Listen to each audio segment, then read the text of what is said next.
verdade, pelo menos tentar aqui, entender um pouco mais a respeito do que Paulo está falando a Timóteo com estas palavras, nós precisamos trilhar pelo caminho correto da tentativa de interpretarmos esse texto. E é natural que quando nós, é quase que inconsciente, mas ali está, quando nós falamos segunda carta de Paulo a Timóteo, sem que nós percebamos até mesmo, vem a ideia de uma primeira carta. Então é natural que quando se lê ou se menciona a segunda carta de Paulo a Timóteo, já está no imaginário, já está na ideia, já está na mente a presença de uma outra carta. Porque se tem a segunda, é porque teve a primeira carta. E é igualmente natural que quando se pense sobre as duas cartas, que se faça uma espécie de comparação entre as duas cartas. E quando se coloca a primeira carta de Paulo a Timóteo, ao lado de sua segunda carta, também a este obreiro, e se faz esta comparação, nós observamos que, se na primeira carta Paulo estava mal, preste atenção nisso aqui, se na primeira carta que Paulo escreve a Timóteo, preste atenção nisso aqui, ele estava mal, na segunda carta, Paulo está ainda pior. É verdade que esta informação, em um primeiro momento, parece ser desanimadora. No entanto, se nós queremos entender esta carta, é preciso levar em conta a condição na qual Paulo, que escreve esta carta, se encontrava, para então entendermos o que Paulo está escrevendo ao jovem obreiro, o pastor Timóteo. Portanto, eu repito nesta noite, se na primeira carta que Paulo escreveu a Timóteo, ele estava mal, na segunda ele ainda estava pior. Primeiro porque quando Paulo escreve esta segunda carta, Paulo era um prisioneiro, Paulo estava preso, e esta prisão de Paulo não era qualquer prisão, aliás, não é semelhante à outra prisão de Paulo, que era conhecida como uma prisão domiciliar, em que Paulo podia receber visitas, podia pregar o evangelho, podia inclusive em alguns momentos se locomover. Neste caso aqui, Paulo está definitivamente preso, Paulo está em uma masmorra, Paulo está totalmente impossibilitado de ir e vir. Como se não bastasse, Paulo não está só preso, Paulo está sentenciado à morte. Então percebam, todas as palavras mencionadas, escritas e enviadas por Paulo a Timóteo, são palavras, primeiro, de um prisioneiro, e segundo, de um homem sentenciado à morte. Paulo só tem uma certeza do ponto de vista humano: ele não sairá dali com vida. Dali a pouco, ele sabe que ele terá sua cabeça decapitada. Paulo, portanto, quando escreve esta carta, ele em primeiro lugar é um preso e em segundo lugar é um homem sentenciado. Paulo está no corredor da morte. Portanto, do ponto de vista humano, Paulo não tem, e repito, do ponto de vista humano, Paulo não tem esperança nenhuma. Paulo não tem expectativa nenhuma. Paulo não é um homem com condições de planejar o seu futuro. A questão agora é, diante de sua condição de preso, diante de sua condição de sentenciado à morte, qual foi a reação de Paulo?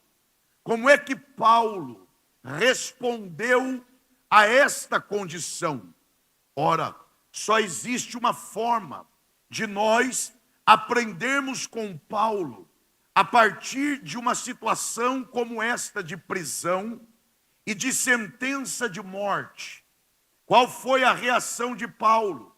Não há outra forma de descobrirmos senão lendo as suas palavras a Timóteo. Isto mesmo, a carta de Paulo a Timóteo é mais do que uma carta pastoral. A carta de Paulo a Timóteo é um tratado sobre um pastor que está preso e está sentenciado à morte. Como é que se comporta um pastor? Como é que se comporta um apóstolo do quilate de Paulo diante desta prisão e diante da sua sentença de morte? As palavras que ele escreve a Timóteo são palavras que demonstram como foi a reação de Paulo. E quando você procura identificar em uma simples frase a reação de Paulo diante desta condição na qual ele estava, não é outra senão a de que Paulo, embora estivesse preso e sentenciado à morte, todavia Paulo foi um homem cujo espírito ele voou, ultrapassou, sobrepôs-se às adversidades. É isto mesmo. Paulo, mesmo preso, mesmo sentenciado à morte, de dentro da cadeia, as palavras que ele escreve e envia a Timóteo demonstram e confirmam que o seu espírito, ele sobrepôs-se às adversidades. Isto é tão verdade que Paulo, quando escreve esta carta, embora preso e no corredor da morte, Paulo se utiliza desta carta para encorajar, para animar, para alegrar e para orientar um obreiro livre. Olha este cenário. Não é Timóteo quem escreve na condição de livre para Paulo na condição de preso. Não, é Paulo na condição de preso e sentenciado que escreve para um obreiro livre, não para reclamar, não para lamuriar, não para murmurar. Não, Paulo, de dentro da cadeia e com a sentença lavrada, ele escreve esta carta para orientar, para alegrar, para animar e encorajar outro obreiro. É isto. A carta de Paulo a Timóteo é exatamente isto. Paulo está enfrentando a maior prova da sua fé. É verdade. Paulo mesmo registra que enfrentou diversas adversidades. Por exemplo, Paulo fala de naufrágios.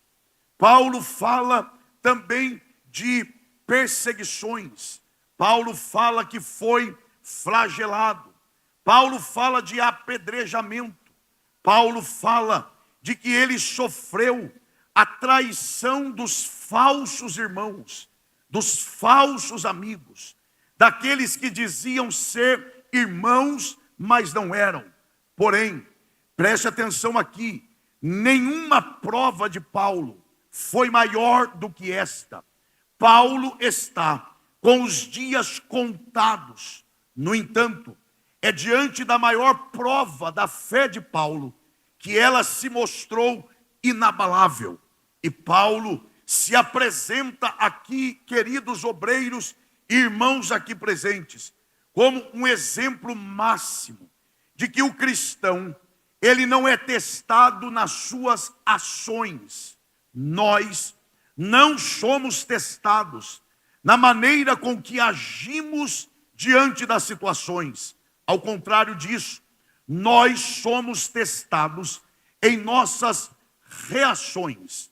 Não é a maneira com que eu ajo, que eu demonstro ser verdadeiramente cristão ou não, mas é na maneira com que eu reajo, que eu demonstro se sou fiel ou não.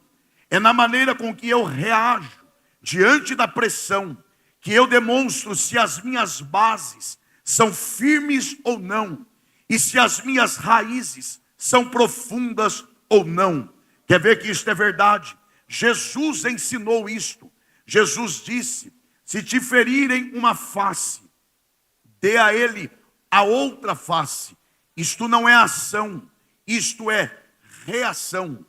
Jesus também disse: se te obrigarem a caminhar uma milha, não vá uma, vá duas. Não é ação, é reação. Se o teu inimigo tiver fome, dê a ele de comer. Isto não é ação, isto é reação. Se o teu inimigo tiver sede, dê a ele de beber. Também é reação. O crente não é testado nas ações. Nós somos testados em nossas reações. Quer ver que é verdade? Existe uma frase que, a meu ver, ela está equivocada. Quando dizem assim: quer conhecer um homem, dê o que a ele? Está errada esta frase. Na verdade, você não conhece um homem quando você dá poder a este homem ou a uma mulher. Você conhece um homem ou uma mulher quando você tira o poder que foi lhe dado. Porque é exatamente assim. Quer ver que é verdade? Pense, por exemplo, em alguém que no início do ano, o pastor, orientado por Deus, coloque essa pessoa em um cargo, ou à frente de uma liderança, ou à frente de uma congregação. Passado 1, 2 anos, o mesmo pastor, igualmente dirigido por Deus, vai lá e tira essa pessoa desse cargo. A maneira com que essa pessoa reagir a isto, ela demonstrará ser leal ou não.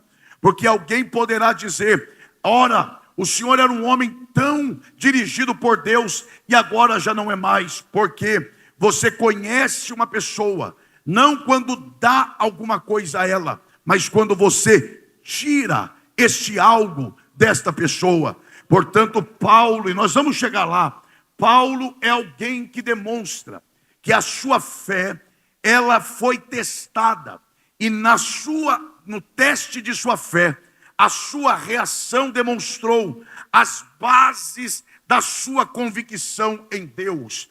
Portanto, em síntese, resumindo esta carta, a segunda carta de Paulo a Timóteo, não é outra coisa senão o adeus, a despedida, as últimas palavras do grande apóstolo Paulo ao jovem obreiro Timóteo, que estava, preste atenção nisto, Timóteo estava sob pressão, Timóteo estava sendo rejeitado, Timóteo estava enfrentando a oposição de algumas pessoas na igreja em Éfeso.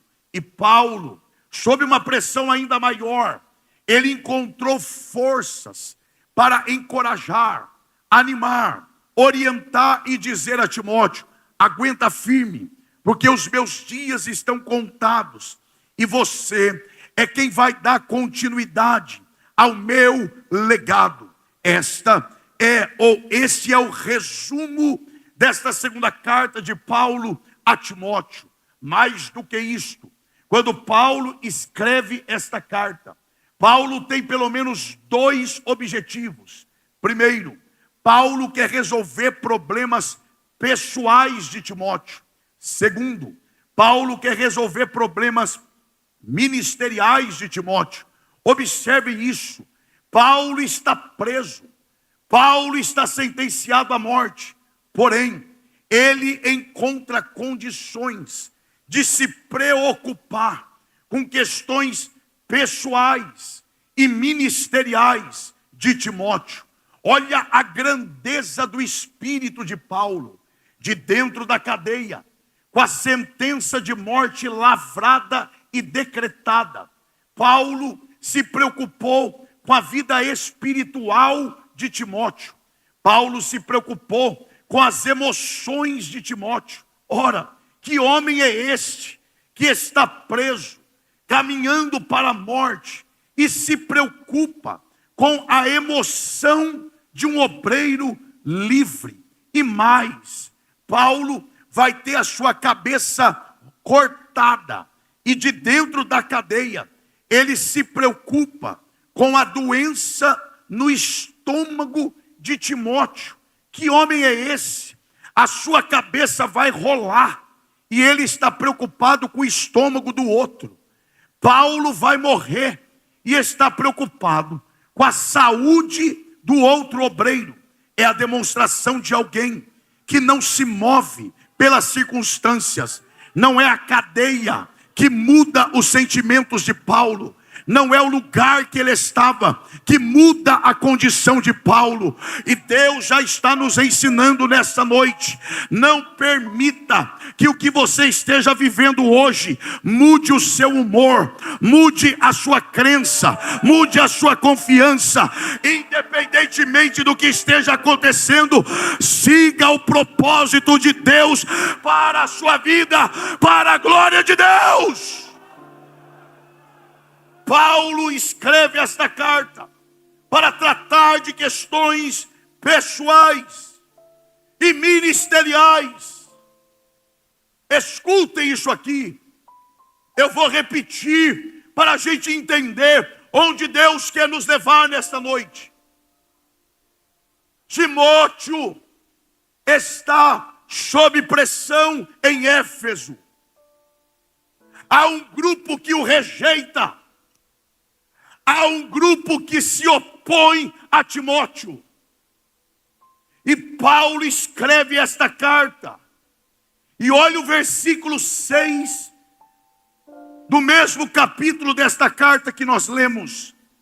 Paulo escreve dizendo: por cujo motivo, vamos facilitar, por este motivo, eu te advirto que despertes o dom de Deus que há em ti, pela imposição das minhas mãos. Olha isso. 3 pontos aqui rápidos. Primeiro, Paulo diz para Timóteo despertar, avivar, reacender. Reacender o quê? O dom. E ele diz de quem é o dom. O dom pode estar em mim, mas ele não é meu. Você pode ter recebido o dom, mas ele não é teu. Paulo diz: eu te advirto que você desperte o dom de Deus. Está em você? Está, mas é de Deus. Então você não faz com o dom que você quer. Você não usa como quer. Você não usa para o próprio propósito. Porque embora esteja em você, mas ele é de Deus. E deve servir para a glória de Deus e o serviço da igreja. Desperte. Eu preciso adiantar. Desperte o dom, diga bem forte, de Deus. Não, isso não é forte. Diga de Deus, que está em ti,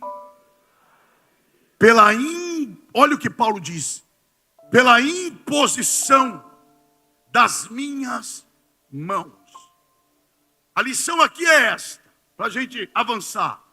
Primeiro, o dom é de Deus, plantado em nós, confirmado pelo ministério em favor da igreja.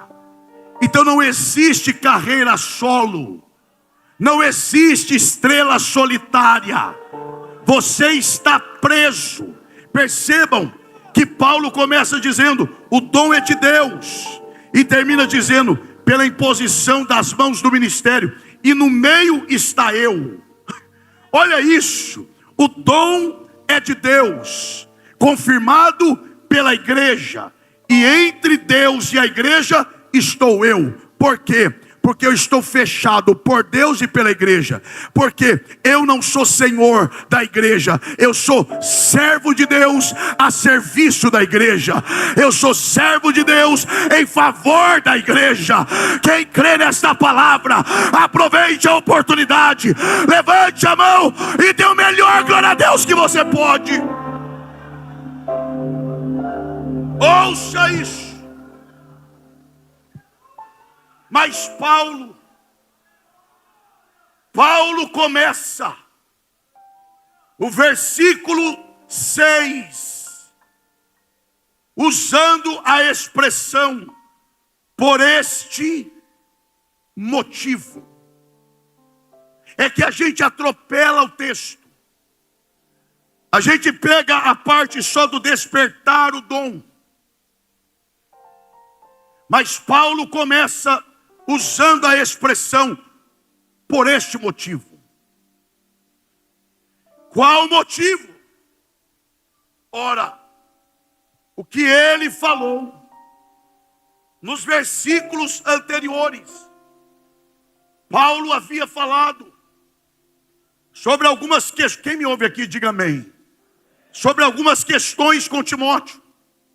E agora no versículo 6 ele diz: e por isto, por causa do que eu falei antes, eu te digo, aviva o dom de Deus. A gente tem que ir com calma para entender. Que há em você, pela imposição das minhas mãos. Por este motivo. Qual motivo? Exatamente, os versículos que antecedem. E eu prometo ser breve aqui. Mas olha o que Paulo diz nos versículos que antecedem a este. No versículo 1, Paulo está argumentando com Timóteo. E Paulo divide o seu argumento em duas partes. Primeira, Paulo fala da história de Timóteo. Segundo, Paulo fala sobre a fé de Timóteo. Então percebam que Paulo está argumentando com Timóteo, dizendo para Timóteo: primeiro, você tem história. Segundo, você tem uma fé não fingida. Em outras palavras, Paulo está dizendo a Timóteo: você tem tudo o que precisa para exercer o ministério que Deus te confiou. Eu vou dizer de outra forma. É como se Paulo estivesse dizendo: tem gente aí se opondo a você? Tem gente aí te rejeitando porque te julga jovem?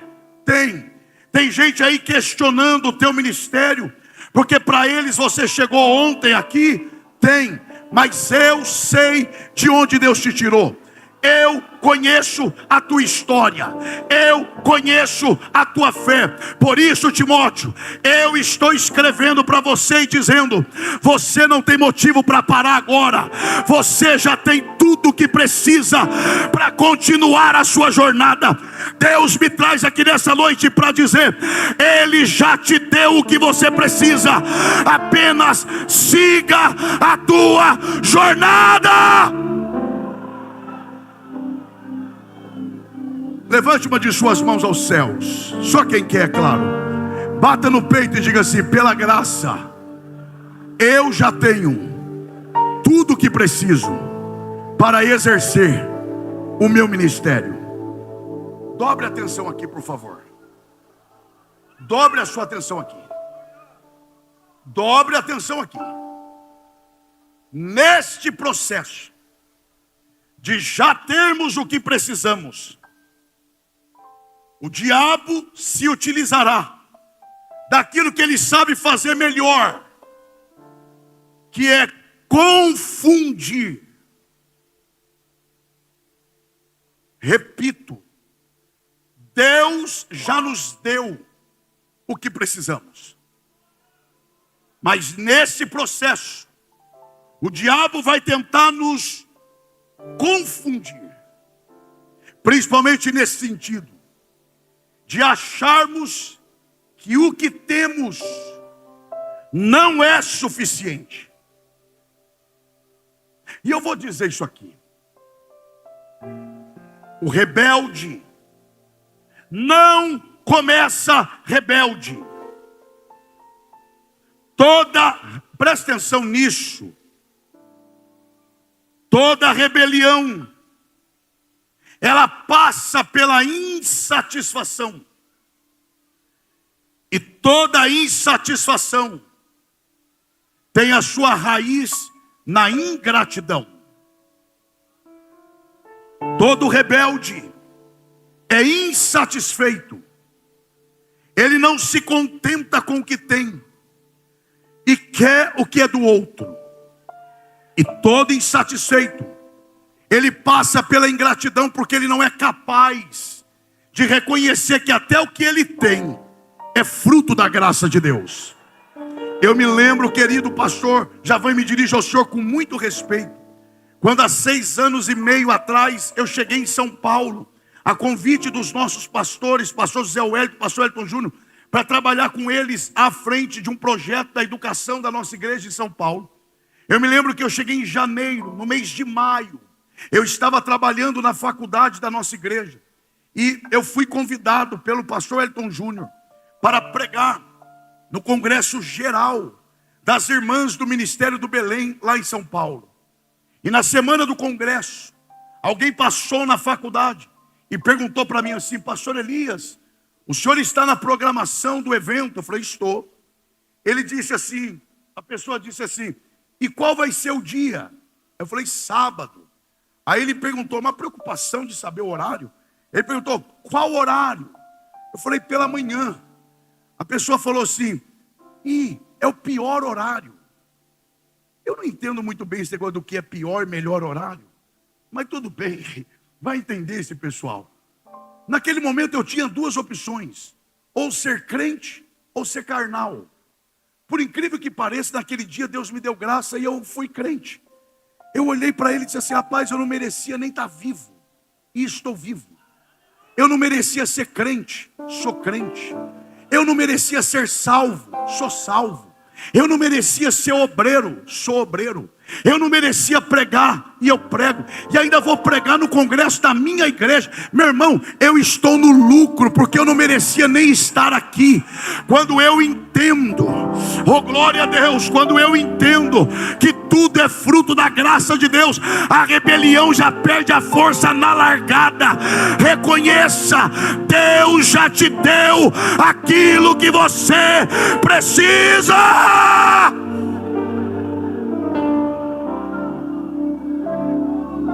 Mas o diabo vai tentar te confundir. Ele vai tentar te levar a pensar que o que você tem não é o suficiente. Mas o Senhor me traz aqui nessa noite para com responsabilidade te dizer: aquilo que você precisa, Deus já te deu. Apenas faça. Oh glória a Deus. Onde está a mão que você levanta para adorar? Com respeito, é claro, toque o ombro da pessoa que está perto de você e diga: você não tem motivos para parar. Paulo estava preso e não parou. Paulo estava sentenciado à morte e estava ensinando um pastor livre. Você não tem razão para parar agora. Deus já te deu o que você precisa. Pode alguém não acreditar, mas Deus conhece a sua trajetória. Deus sabe de onde você veio. Ele sabe de onde te tirou. É noite de Deus renovar as tuas forças. Sacode a poeira e vai para a guerra. Vai para a guerra.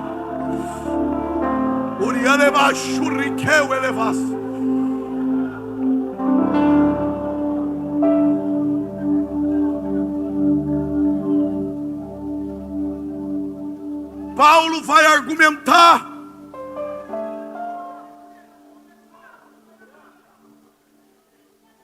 E olha como ele começa. Eu não vou ler, até para a gente otimizar o tempo.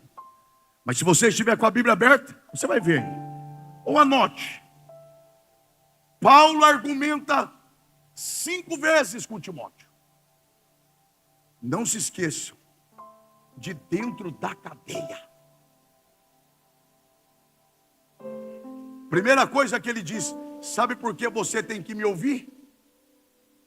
Sabe por que você tem que despertar o dom que há em você? Primeiro, eu, Paulo, apóstolo, segundo a vontade de Deus. Vou ser breve aqui. Paulo carrega as suas palavras de autoridade espiritual e ministerial. Paulo está dizendo: sabe por que você tem que me dar ouvido? Porque quem está falando com você não é qualquer um. Eu sou um apóstolo, chamado por Deus. Então, primeiro, ouça o que eu estou lhe dizendo, Timóteo. Eu conheço a igreja em Éfeso. Eu conheço essa turma que está se levantando contra você aí. Eu passei por aí. Aliás, é tudo filho meu. Eu sei o que você está vivendo aí.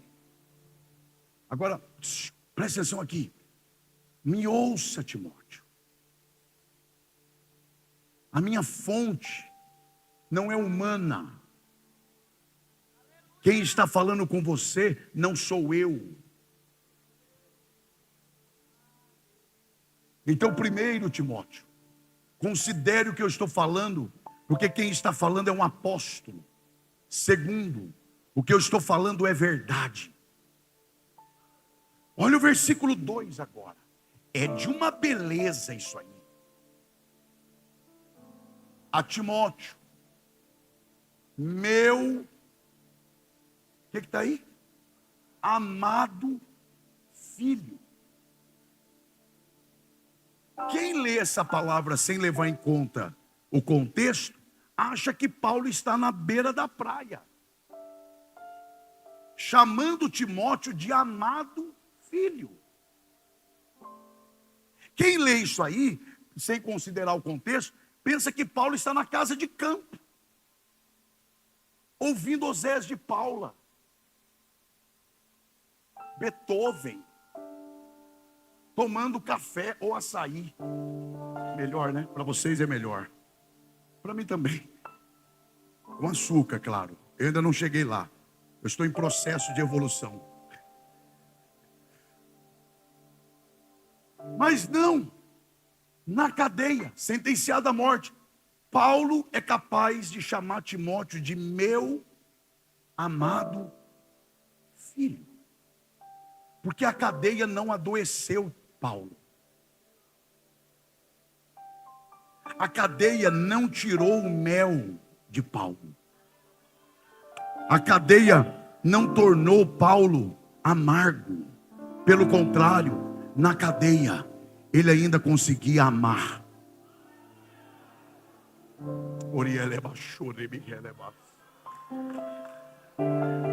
Deus não vai permitir você sair amargo dessa situação. Deus não vai permitir você ser envenenado nessa situação. Eu sei quando eu estou pregando, eu sei quando eu estou ensinando, mas eu sei quando eu estou profetizando. Deus me autoriza a profetizar aqui. Ele vai manter o teu mel, Ele vai manter a tua amabilidade. Você vai sair desta prova sem perder a capacidade de amar. Quando Paulo chama Timóteo de amado filho, Paulo está tocando o coração de Timóteo. Preste atenção. Timóteo é um jovem entre 25 e 30 anos.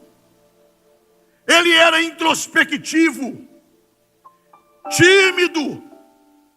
Hoje ele seria ou fleumático ou melancólico, calado, na dele. e está sob pressão de uma igreja experiente. O seu pai na fé está preso.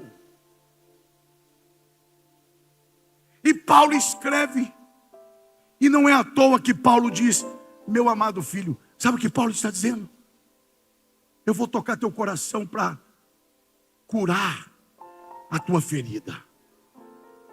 Mas vamos em frente. Paulo primeiro fala de autoridade espiritual, versículo 1. Versículo 2 ele fala de afetividade.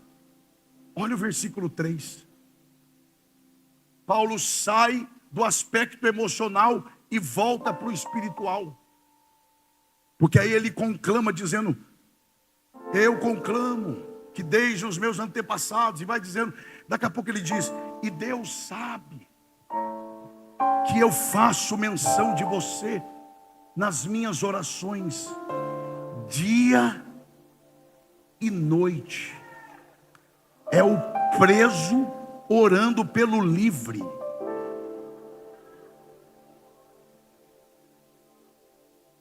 Ele não está pedindo oração. Ele não escreve uma carta reclamando da liderança. Ele não escreve uma carta reclamando dos irmãos. Ele escreve uma carta sentenciada à morte. E ele diz: eu não sei se você ora por mim, agora eu sei que dia e noite eu oro por você. Timóteo, você não vai parar agora. Timóteo, a sua fragilidade emocional não vai te parar agora. Os seus medos não vão te parar. Porque você está diante de Deus nas minhas orações. O Senhor me autoriza a dizer isso aqui nessa noite, nesse púlpito sagrado. Você não vai parar. Os teus medos não vão te parar. Os seus receios não vão te parar. Deus te traz aqui hoje para dizer: eu te animo, eu te encorajo.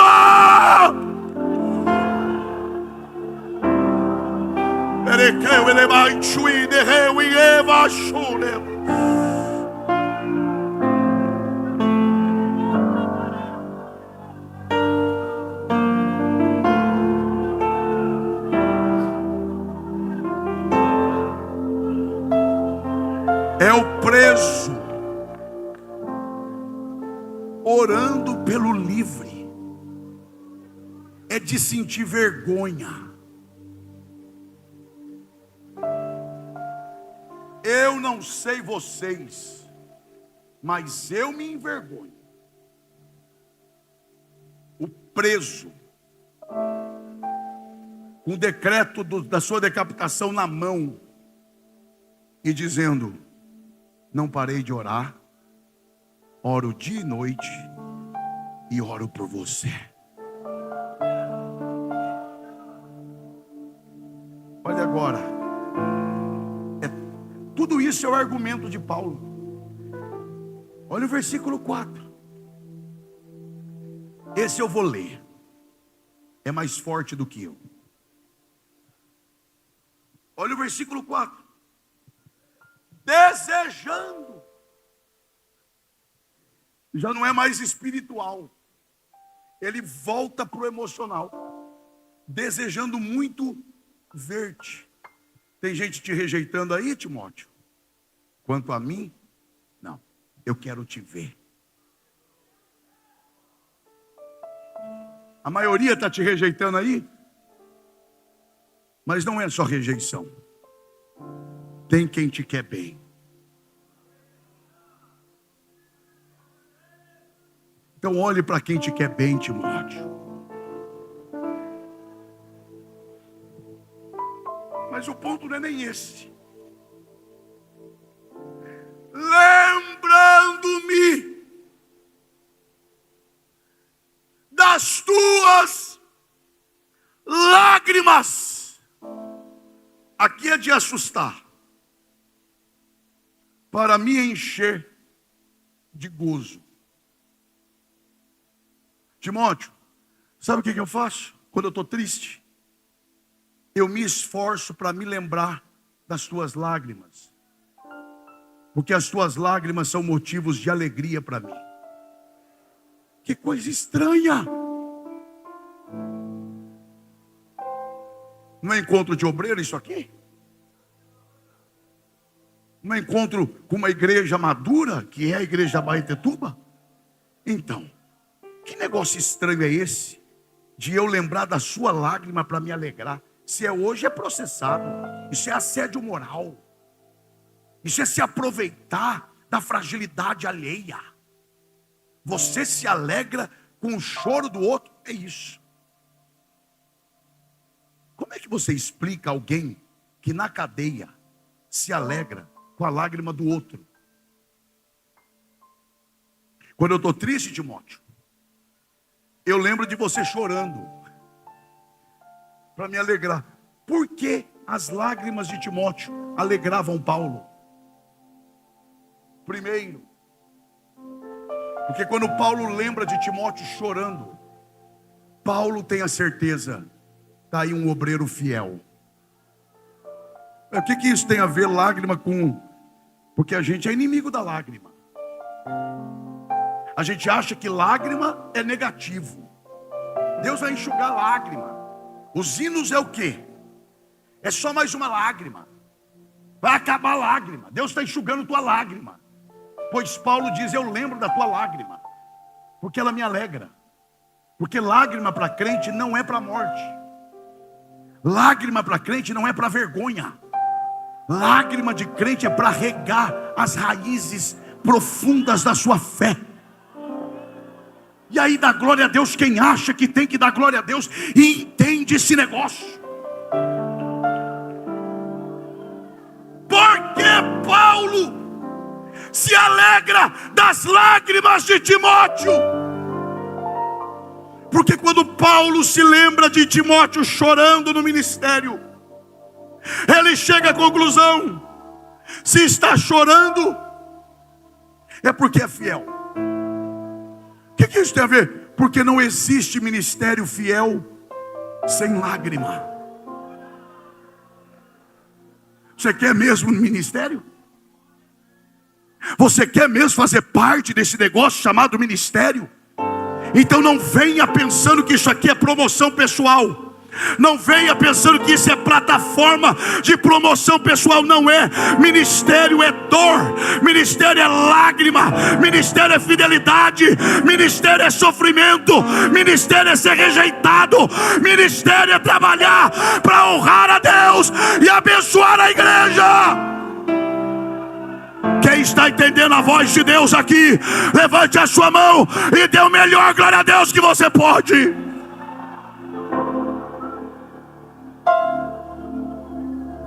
Eu me alegro das tuas lágrimas, porque elas garantem a seriedade do teu trabalho. Obreiro que não chora, obreiro que não se decepciona com as pessoas. Não. Paulo está dizendo: as tuas lágrimas me alegram. Primeiro, porque isso é prova da sua fidelidade. Segundo, lembra, Timóteo, que lá no início eu te avisei que seria assim. Eu não te enganei. Eu te falei a verdade. Então você não está sendo enganado. Você não está sendo surpreendido. Eu te avisei que ministério é trabalhar para um povo que muitas vezes vai te largar na mão.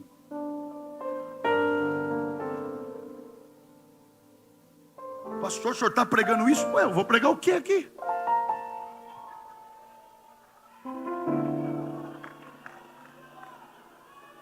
Eu vou falar o que aqui? Que Deus vai enxugar as suas lágrimas? No ministério? Não vai não. Vai aumentar. Só que a vida não acaba aqui. Esse é o ponto. Paulo é garantido para ele Eu choro aqui, mas eu tenho a certeza, a vida não termina aqui. Esse negócio não acaba aqui. Daqui a pouco eu vou estar com Ele lá. E aí sim, lá com Ele, eu serei recompensado. Ainda tem crente que dá glória a Deus com essas coisas.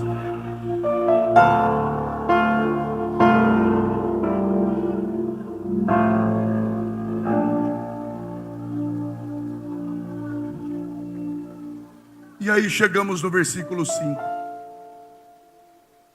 E aí é de uma beleza sem igual.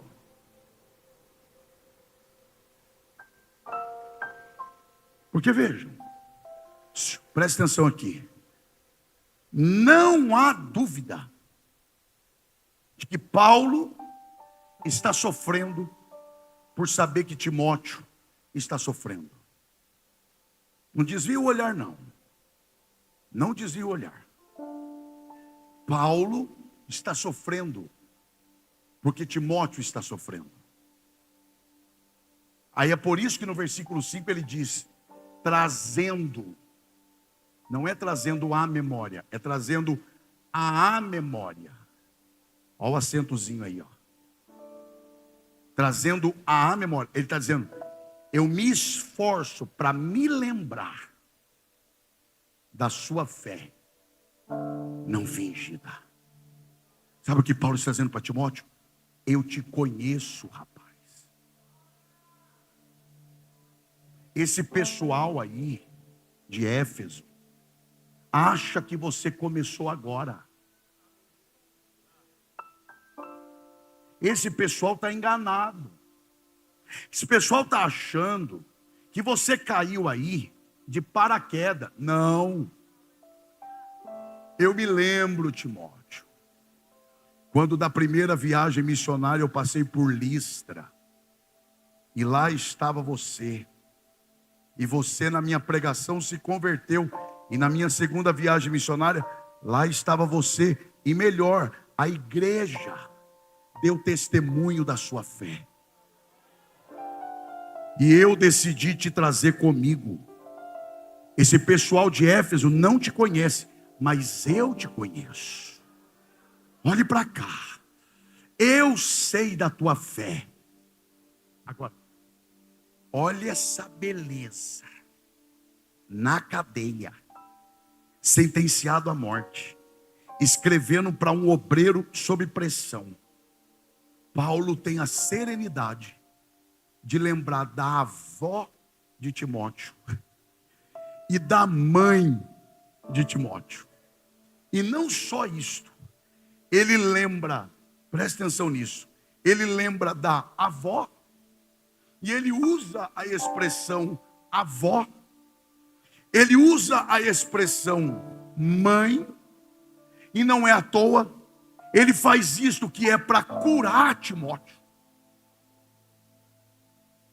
Você herdou esta fé, primeiro, que começou na tua avó, e melhor, olhe para cá, e melhor, ele dá nome à tua avó Lloyd, depois passou para sua mãe Eunice, e estou certo de que a fé que começou na tua avó, passou para tua mãe, também está em você. Eita. Sabe o que Paulo está dizendo para Timóteo? Você vai quebrar esse legado. Você vai desonrar essa história. Você vai desonrar a memória da tua avó. Agora que chegou a tua vez. Agora que é a tua hora. Você vai esmurecer? Não, Timóteo. Lembra da tua avó. Lembra da tua mãe. E desperta o dom de Deus que há em você.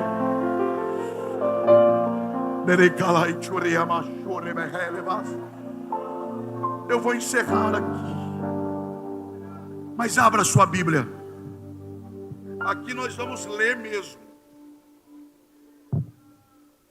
Hebreus capítulo 11. Pastor, é congresso, vai ler a Bíblia. Ué, congresso não se lê Bíblia, não? Hebreus capítulo 11. Não desvia o olhar, não. Versículos 39 e 40. Quem achou, diga amém. Não, quem achou aí, de verdade, diga amém. Hebreus 11, 39. Olha como ele começa. E todos estes, espera lá, olhe para cá. Todos estes quem? De quem ele está falando no capítulo. E sobre quem ele está falando? Os heróis da fé. Olha a definição que ele dá para esses heróis da fé. Homens dos quais o mundo não era digno. Então presta atenção de novo aqui, ó. E todos estes quem? Homens dos quais o mundo não era digno. E como viveram eles? Errantes pelo caminho, cerrados ao meio, escondidos em caverna. São estes.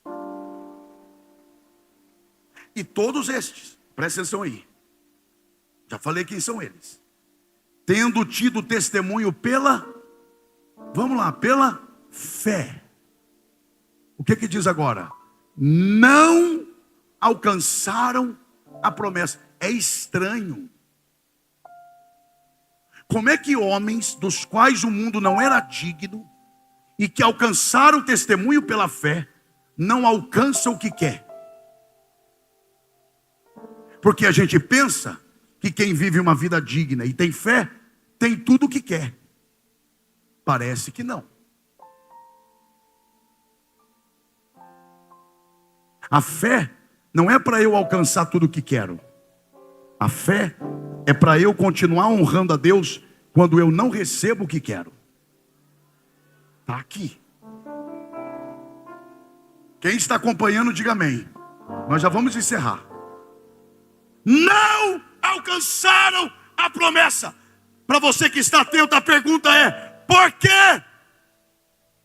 Porque Deus não quis. O lindo é agora, o 40.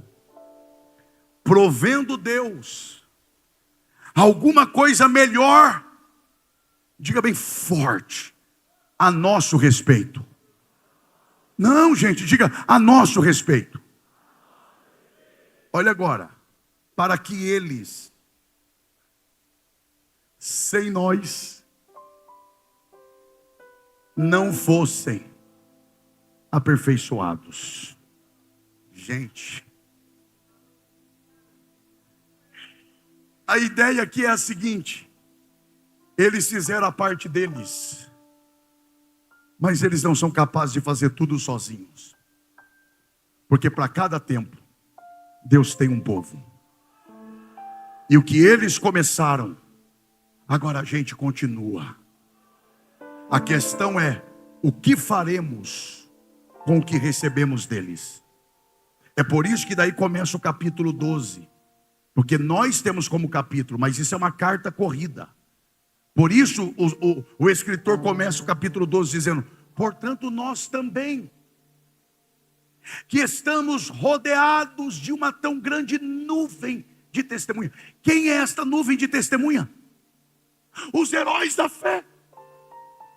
Eles estão olhando para nós e dizendo: eu quero ver o que vocês vão fazer com o que nós começamos e entregamos para vocês. É por isso que daí ele diz: deixemos todo o embaraço e o pecado que tão de perto nos rodeia. Olha agora essa ideia que ele traz: e corramos. A ideia de correr aqui é a corrida na arena, de revezamento. Um corre 100 metros e entrega o bastão para o outro, que corre 100 metros e entrega o bastão para o outro. Ou seja, fiz a minha parte, agora é com você, agora é com você. E Deus está dizendo através de Paulo a Timóteo: começou na tua avó, passou para tua mãe, e o que é que você vai fazer com aquilo que você recebeu? Quem está entendendo a voz de Deus aqui, com a permissão do pastor da igreja, com todo respeito, esteja em pé, adorando ao Senhor.